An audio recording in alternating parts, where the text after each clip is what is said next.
SSC CGL 2022 का notification आ चुका है, आप सब लोगों को मालूम होगा। और ऐसा ट्विटर पे, फेसबुक पे, इंस्टाग्राम पे ऐसा मतलब ऐसा ट्रेंड से कर रहा है, 20,000 वैकेंसी, 20,000 प्लस वैकेंसी। भाई धीरे रखो, एग्जाम क्रैक करना है तो जो मैं आपको टारगेट, डेली का टारगेट बता रहा हूँ उसको आप फॉलो करो। आप निश्चित तौर पे सक्सेस की तरफ आगे बढ़ोगे। तो मेरे अकॉर्डिंग मैंने जो एनालिसिस किया है, देखा मैंने सिलेबस जितना इसने किया है, एरो टायर 2 में चेंजिंग लाए हैं और टायर 1 को इनका क्वालिफाइंग नेचर किया है इन्होंने। तो उसके अकॉर्डिंग मैंने जो शेड्यूल बनाया है, जिसमें इस तरह से मेरा शेड्यूल है।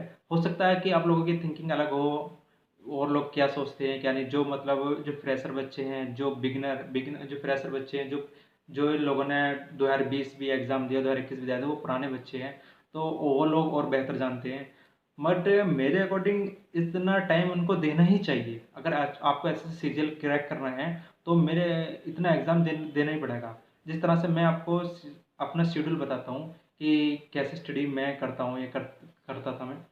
तो वो क्या, आपको मॉर्निंग में जब भी उठो, आप मॉर्निंग में आप, हो सकता है कि आप रात को पढ़ने की हैबिट हो, आपकी रात को पढ़ने की हैबिट्स हो। किसी को दिन में पढ़ने की हैबिट्स होती है, किसी को मॉर्निंग में पढ़ने की हैबिट्स होती है। जैसे मुझे था, मैं मॉर्निंग में ही पढ़ने की आदत है मुझे। ठीक है। तो आप जैसे ही उठो सबसे पहले वो कैप हो, वो कैप में आप क्राइड मतलब 3-3 दिन आपको करके बांट सकते हो आप। मंडे, ट्यूसडे, वेडनेसडे, इस तरह से आप पढ़ सकते हो, क्योंकि सब एक साथ चीज़ें कवर नहीं कर सकते हो तुम। जैसे मंडे, ट्यूसडे, वेडनेसडे आप ओ डब्ल्यू एस मनी वन वर्ड सब्सटीट्यूशन पढ़ सकते हो, इडियम ब्रेसेस पढ़ सकते हो, और आपकी इसमें फिक्स प्रीपोजिशन आ जाएंगी आपकी।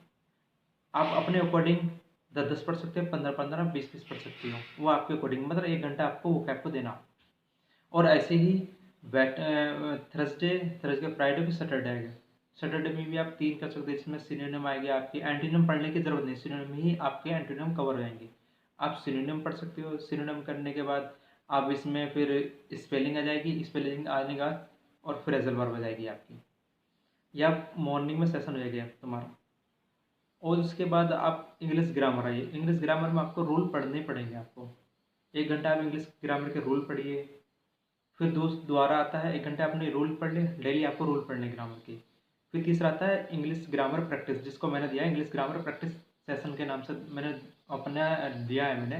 तो उसमें भी मैं प्रैक्टिस सेशन जो लेते 3 दिन में अब बांट रखा था मैंने। 3 पार्ट, 2 पार्ट कर रखे थे 1 हफ्ते के मैंने। तो मैं 6 दिन में, 3 दिन में क्या करता था, एक कॉमन एरर बुक आती है। एक कॉमन एरर बुक के मैं डेली के 65 60 क्वेश्चन में डेली लगाने थे मुझे। तो मैं 3 दिन तक ये लगता था। तो मेरा टारगेट था 3 दिन के अंदर में 200 क्वेश्चन करने हैं। फिर 3 दिन कवर करने के बाद फिर मैं क्या करता था, 3 दिन रीडिंग कॉम्प्रहेंशन के क्वेश्चन 3 सेट लगाता था, और क्लोज टेस्ट के 3 सेट लगाता था, और पी क्यू आर जो जिसको पैराजम्बल बोलते हैं, उसके पैराजम्बल के मिनिमम 10 क्वेश्चन मुझे करने थे। तो ये इस तरह से मेरा मिक्स मतलब पूरा कवर हो जाता था मेरे 1 हफ्ते के अंदर। तो ये चीज़ें हो गई। फिर उसके बाद जीएस आती है। जीएस भी मैं 1 से 1.25 घंटे पढ़ता था। उसको भी मैंने 2 में ब्रेक कर रखा था।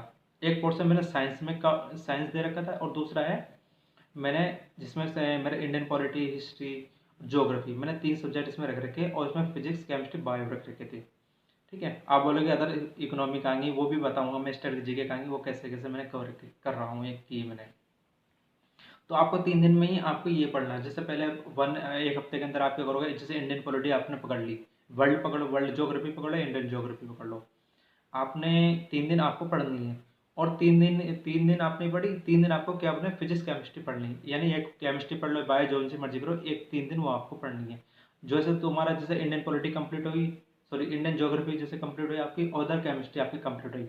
आप वो आई थिंक 10 से 12 दिन के अंदर कवर कर लिए। फिर आपको दोबारा दूसरा टॉपिक ऐड कर दी, जैसे इंडियन पॉलिटी शुरू में डाल दी, फिर ज्योग्राफी दोबारा डाल दी। तो तुम्हारे जेएस का सिलेबस 2-2.5 महीने का कंप्लीट हो जाएगा, और उसको रिवाइज भी मोर टाइम कर सकते हो तुम इसे। फिर दोबारा दूसरा क्या करता था, मैथ को क्या करें, अर्थमेटिक को मैंने 2 घंटे, एडवांस मैथ को मैंने 2 घंटे, ये करता था मैं। तो 4 घंटे में मैथ को देता था।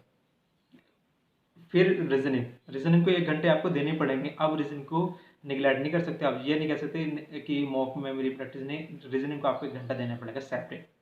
रीजनिंग देने के बाद आपको फिर एक मॉक टेस्ट देना पड़ेगा 1 घंटे, और मॉक एनालिसिस भी आपको बहुत ज़रूरी है। मॉक एनालिसिस आई थिंक 1 से 1.5 घंटे देने पड़ेंगे आपको, और अच्छे से क्वेश्चन को रीड करना पढ़ना, क्या-क्या क्वेश्चन मेरे से गलती हुई है वो, और अपनी गलतियों को सुधारना। और एक और दूसरी बात, आप टाइपिंग भी मिस नहीं कर सकती हो। टाइपिंग बहुत ज़रूरी है, तो धीरे-धीरे जैसे टाइम लगे, आधे पौन घंटे, 1 आधे घंटे टाइपिंग भी करते रहो धीरे-धीरे। तो ये चीज़ें करते रहो, बाद में जैसे चीज़ें तुम्हारी जैसे जीएस तुम्हारी पकड़ बन जाएगी, और करंट अफेयर भी पढ़ते रहना साथ-साथ। तो ये तुम्हारा बेसिक्स है शेड्यूल, और पढ़ो, और कोई भी तरह का डाउट हो तो मैं डाल देता हूँ।